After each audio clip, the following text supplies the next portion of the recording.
Buenas tardes, Celia. ¿Qué tal estás? ¿Cómo estás hoy? Cuéntanos. Hola, buenas tardes, buenas tardes, buenas noches, buenos días también, depende de dónde nos estéis viendo, que eso es muy importante, ¿no? Pues nada, hoy estamos aquí para dar final a esta maravillosa etapa que hemos tenido aquí hablando de las neurodivergencias, junto con María. Y nada, hoy quería hablar sobre el día 2 de abril, que es el día en que estamos grabando, por si nos escucháis en algún otro momento, porque hoy es el Día Mundial del Autismo y por lo tanto creo que es conveniente dentro de este podcast en el cual estamos hablando en estas secciones sobre neurodivergencias, darle voz a las personas con autismo y sobre todo quería explicar, porque a lo mejor tú tampoco lo sabes, María, quería explicar ciertas cosas, son tres cosas breves, ¿vale? Que como son ciertos símbolos y cosas que la sociedad considera parte del autismo, pero en realidad no lo son. Qué Y interesante. entre ellas tenemos la pieza del puzzle y el color azul, ¿vale? La pieza del puzzle tiene el símbolo, o tenía, mejor dicho, porque ahora las personas con autismo y todos aquellos que hablan sobre el autismo están intentando que se erradique este símbolo. Lo que daba a entender es que las personas autistas estaban rotas y que les faltaba algo, como que su cerebro le faltaba una pieza.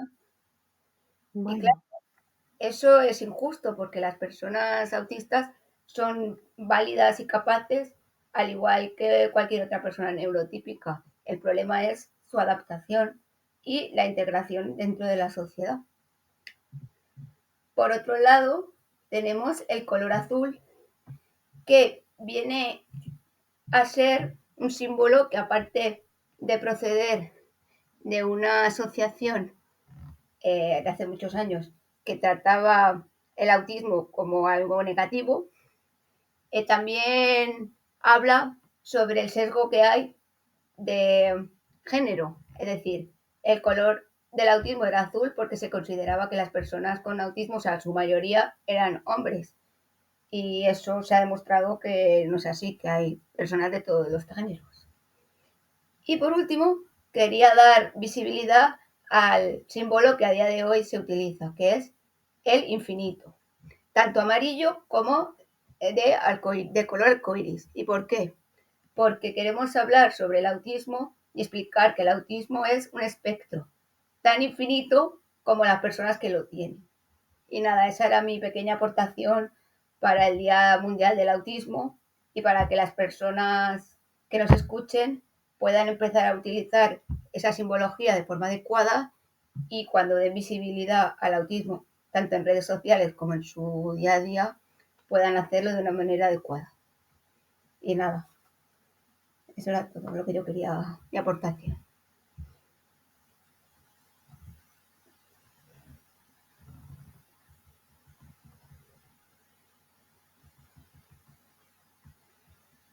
hemos estado hablando durante estos 5 episodios de la importancia tal que tiene la empatía y, por supuesto, el informarse.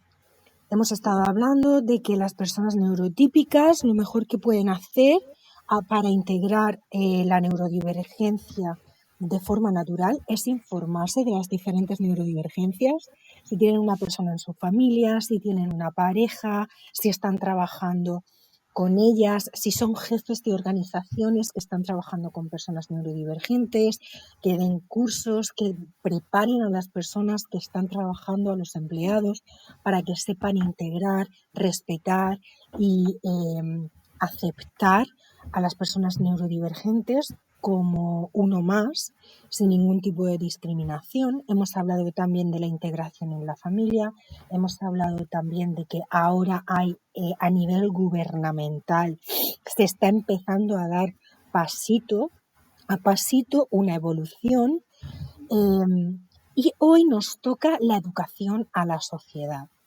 Teniendo en cuenta que ya hemos mencionado anteriormente en los episodios la importancia de la empatía y de la información, Celia, yo quería preguntarte a ti, hablando del día a día, ¿qué rol consideras que juegan los medios de comunicación, las redes sociales, en la construcción de estigmas y a nivel empatía hacia la neurodivergencia? Porque hoy en día las redes sociales están en manos de todos, están en manos de jóvenes, y me gustaría saber qué piensas tú al respecto.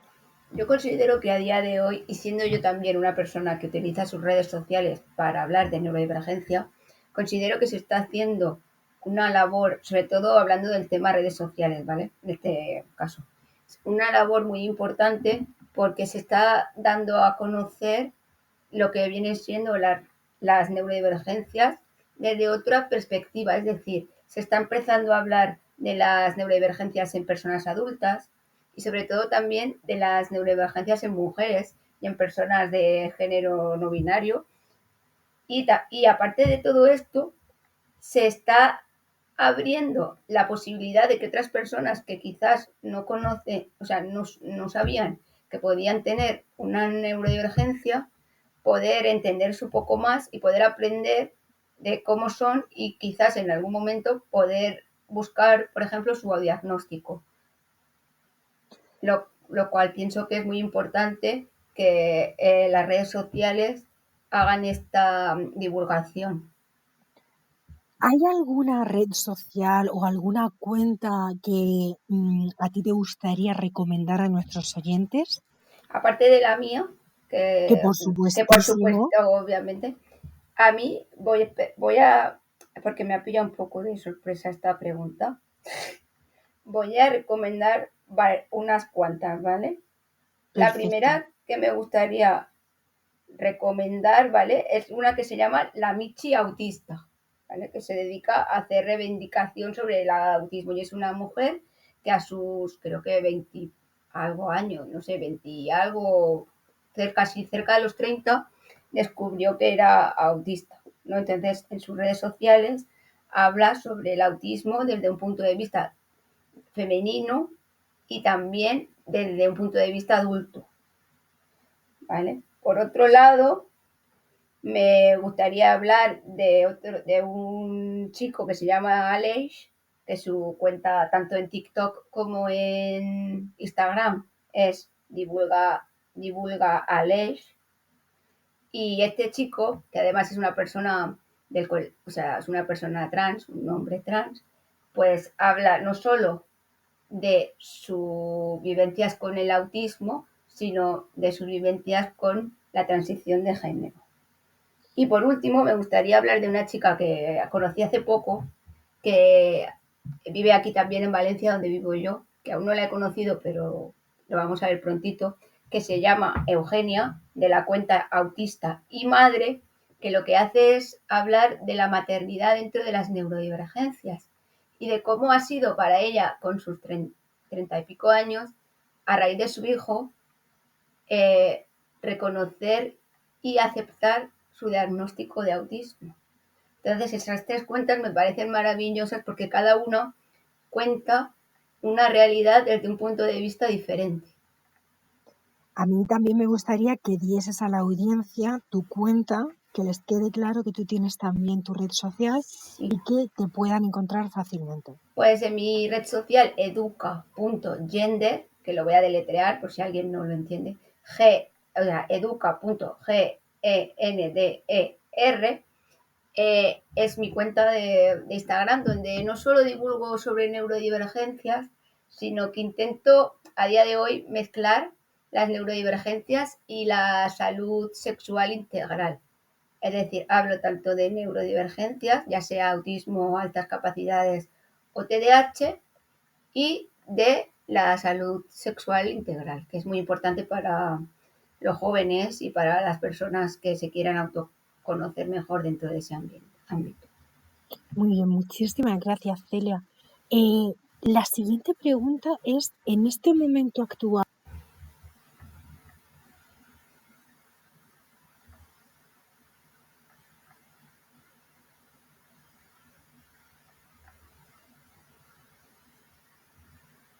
neurodivergentes. Sí. No te he escuchado bien, perdona, es que se ha cortado. Mi pregunta es, ¿cuáles consideras que en el momento actual serían las políticas más necesarias a implantar de forma gubernamental para ayudar a las personas neurodivergentes? Yo creo que la inclusión en el ámbito escolar, o sea, que haya más personas en las aulas que se dediquen a dar apoyo a las personas neurodivergentes, es algo muy necesario porque a día de hoy se sigue dando en aulas donde hay, por ejemplo, entre 10 o 20 niños, no más, 20 niños así, más o menos. No lo tengo muy claro a día de hoy, Entre pero 20 y 30 20 niños. sí. Profesoras que no llegan que no dan abasto para todo y que además, no solo eso, sino que las personas que necesitan ese apoyo, como los niños con TDAH o niños con autismo, no tienen personal suficiente, o sea, no tienen profesorado especializado suficiente para ayudarlos a todos. Entonces, no se lleva a cabo una adaptación óptima para esos niños. También pienso que es muy necesario que se incluya dentro, o sea, dentro de lo que viene siendo la discapacidad, que el TDAH, porque por ejemplo a día de hoy el autismo puede llegar a ser una discapacidad, o sea, lo consideran dentro de la sanidad pública una discapacidad, pero para que te den la discapacidad del TDAH, tienes que, o sea, no la dan simplemente porque tengas TDAH, sino tienes que demostrar mucha dependencia social, o sea, mucha dependencia tanto en el ámbito laboral, social o en tu propia casa, para que te puedan dar una discapacidad. Y eso es un tanto injusto porque las personas con TDAH también sufren problemáticas sociales.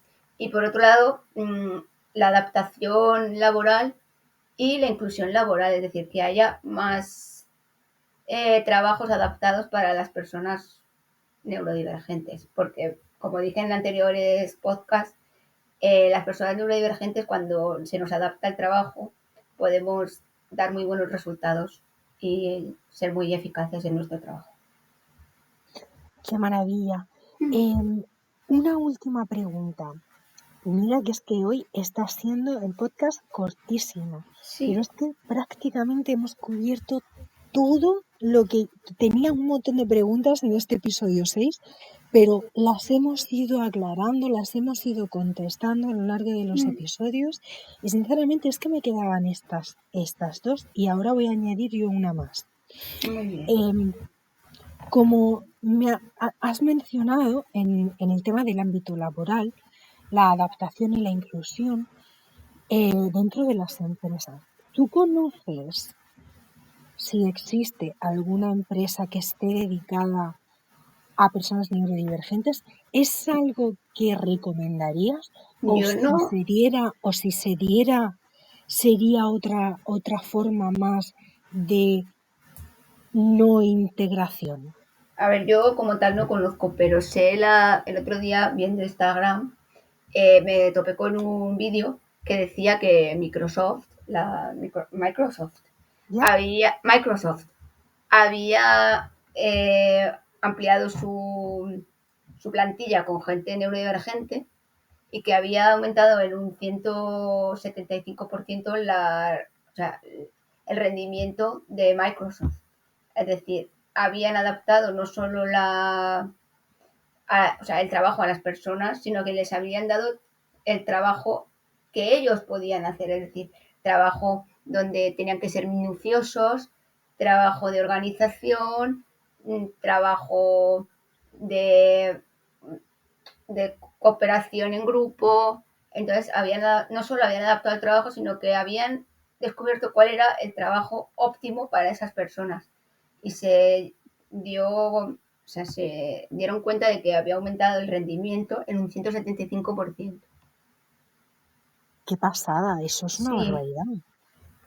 pero aún queda mucho para que esto mejore, porque, por ejemplo, como he dicho antes, hay empresas que contratan a gente con discapacidad, pero si, por ejemplo, el TDAH que influye mucho a la hora de trabajar, no está considerado una discapacidad, habrá mucha gente trabajando fuera de las empresas que contratan a gente con discapacidad que tenga TDAH y eso le pueda provocar un, una problemática, porque si no existe la manera de que a ti te diagnostiquen, o sea, te diagnosticado no, que te den una discapacidad, aunque sea leve, solo para trabajar en un entorno adaptado, pues eh, hay una carencia ahí y por eso falla mucho en el ámbito laboral eso. Yo, a mi juicio, añadiría que incluso no tiene que ser necesaria esa discapacidad. Con que Sí, tengas un diagnóstico, el empleado, perdón, el dueño de la empresa ya debería encargarse de proveerte con un trabajo adaptado a tus necesidades. Eso ya es si vas a contratar a personas neurodivergentes, porque seguramente las contratarás y de primeras ni te des cuenta de que lo son. claro.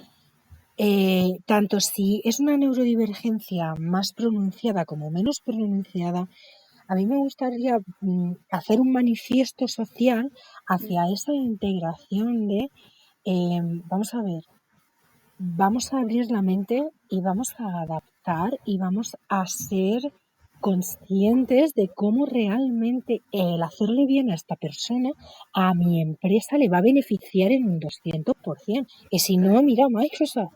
Sí, yo estoy completamente de acuerdo. Lo que pasa que a día de hoy eso que estás diciendo está muy bien, pero es una utopía, porque a día de hoy solo aquellas empresas, y esto es muy triste, ¿no? Pero lo voy a decir para poder reivindicar que esto cambie, por favor.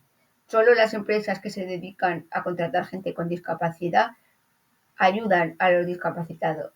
Y eso está mal, porque todo el mundo, sea como sea, es merecedor de que le ayuden y de tener un trabajo digno y de poder vivir de la manera más inclusiva pues, y no sé, la mejor manera posible. Es que al final es dignidad. Sí, Se trata de la dignidad. sí. Y se trata Y de es que que, si tú tienes una empresa que tiene un horario de, yo qué sé, de las 8 de la mañana a las 3 de la tarde, o de sí, las 9 de la mañana a las 5 de la tarde, y contratas a personas que son neurodivergentes, déjalas que trabajen de forma remota, que se puedan ellas organizar, que se puedan organizar sus horarios. mira, a mí siempre me gusta poner el ejemplo por la que es mi pareja, ¿no? Que a día de hoy, en donde trabaja, ella, como es neurodivergente, consiguió, y su jefa la comprende, consiguió hablar con ella y le dieron como, porque no estaba permitido, ¿no? Pero al conocerla y entenderla, le pudieron dar un ordenador del trabajo para que se lo llevara a casa, con el fin de que cuando no pudiera ir a trabajar por motivos de su neurodivergencia, pudiera trabajar desde casa y seguir trabajando y haciendo su trabajo sin tener Que que desplazarse. desplazarse. Porque eso es inclusión, porque ahí no te están diciendo tú no trabajes, o sino te están diciendo te voy a dar las herramientas para que trabajes desde tu comodidad. Y desde ese momento mi pareja trabaja mejor. Claro, es que no, ya no es ni comunidad, es para que, de acuerdo a tus necesidades, es que cuando uno mira por los empleados y los trata no como un número que está en plantillas, sino como seres humanos, se da cuenta de que cuanto más yo lo creo y lo he vivido y cuanto más te preocupas por ellos y más miras por ellos, más compromiso hay con la empresa, Sí. mejores son los resultados, un clima muchísimo más distendido y ellos pueden estar trabajando. Pero no sé, en vez de tener una hora, en vez de tener media hora para comer, pues tienen una hora. O, ¿me entiendes lo que te quiero decir? Sí, sí, pero tú sabes qué pasa con muchas de las neurodivergencias, que suelen ser, bueno, que están categorizadas dentro de lo que viene siendo las discapacidades invisibles. Es Claro, decir, claro. no es lo mismo tener un síndrome de Down que se ve físicamente o tener que te falta una pierna, ¿vale? Ujú. Que tener una neurodivergencia, por ejemplo, TDAH, que es lo que digo yo siempre, porque para mí, yo lo que más resalta en mí, aparte de tener otras neurodivergencias, pero lo que más resalta en mí es el TDAH. Y yo muchas veces esto lo digo a todo el mundo y cuando reivindico esto, digo, cuando yo voy por la calle no se me nota hasta que abro la boca, entonces es cuando empiezan a decir, le pasa algo. Es decir, hasta que yo no abro la boca o yo hago X cosa, nadie sabe que yo tengo una neurodivergencia. Y eso es muy frustrante. Yo hablo por experiencia personal con personas de muy altas capacidades. Una persona con una alta capacidad, además bastante predominante, eh, le resulta, hay tantísimas expectativas puestas en esa persona, porque Sí. al tener altas capacidades, la gente, los jefes, los amigos, y si encima tenemos en cuenta esta naturalidad empática y las heridas de las que hemos hablado que nos hacen ser personas hipercomplacientes y no tener límites. Si tenemos eso en cuenta, las expectativas sociales con personas de altas capacidades que también suele ir junto con bien un autismo o bien un Sí, TDAH. sí. Yo conozco casos de personas con altas capacidades que se han tenido que tirar semanas en la cama con burnout. Sí, y aquí quiero explicar yo algo, para que lo sepa la audiencia. Las altas capacidades no es igual a superdotación. Es decir, altas capacidades es igual a que tu cerebro procesa la información de una manera más rápida que una persona neurotípica, pero no implica una superdotación. De hecho, tú puedes ser y tener, como en mi caso, altas capacidades y además tener problemas de aprendizaje, como puede ser la discalculia o la dislexia. Muchísimas gracias por aclarar eso. Sí. Seguramente a muchísimas personas se les haya encendido la bombillita. Uh-huh. Así que, pues Celia, hasta aquí esta serie, este episodio, y me gustaría preguntarte si hay algo más que tú quieras añadir Yo antes de quiero, despedirnos.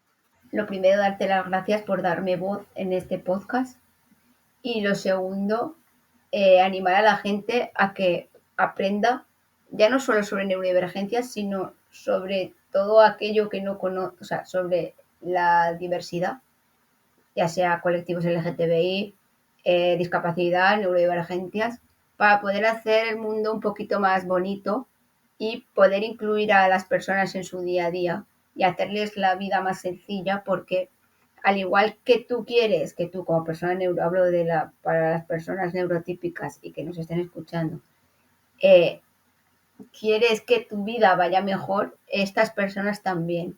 Y son merecedoras, y al igual que aquellos que nos escuchan, de, de ser incluidas y de tener una facilidad en el día a día, igual que quien me esté escuchando.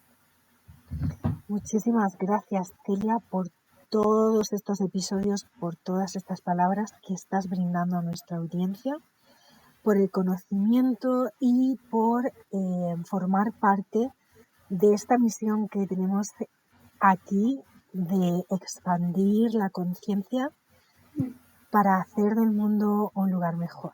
Así que ha sido un placer tenerte aquí, colaborar contigo y espero que sigamos en contacto. El placer ha sido mío, que lo sepas. Un besito. Un besito. Y que vaya muy bien el día y que todos los que me estén escuchando que vivan un poquito mejor y que si me escucha algún neurodivergente que no está solo, que sepa que no está solo o sola o Así. sol. Muchísimas gracias, Celia. Un besazo enorme y un besito a todos los que nos estáis escuchando una vez más. Gracias por estar aquí y nos vemos en el próximo episodio. Hasta la próxima. Adiós.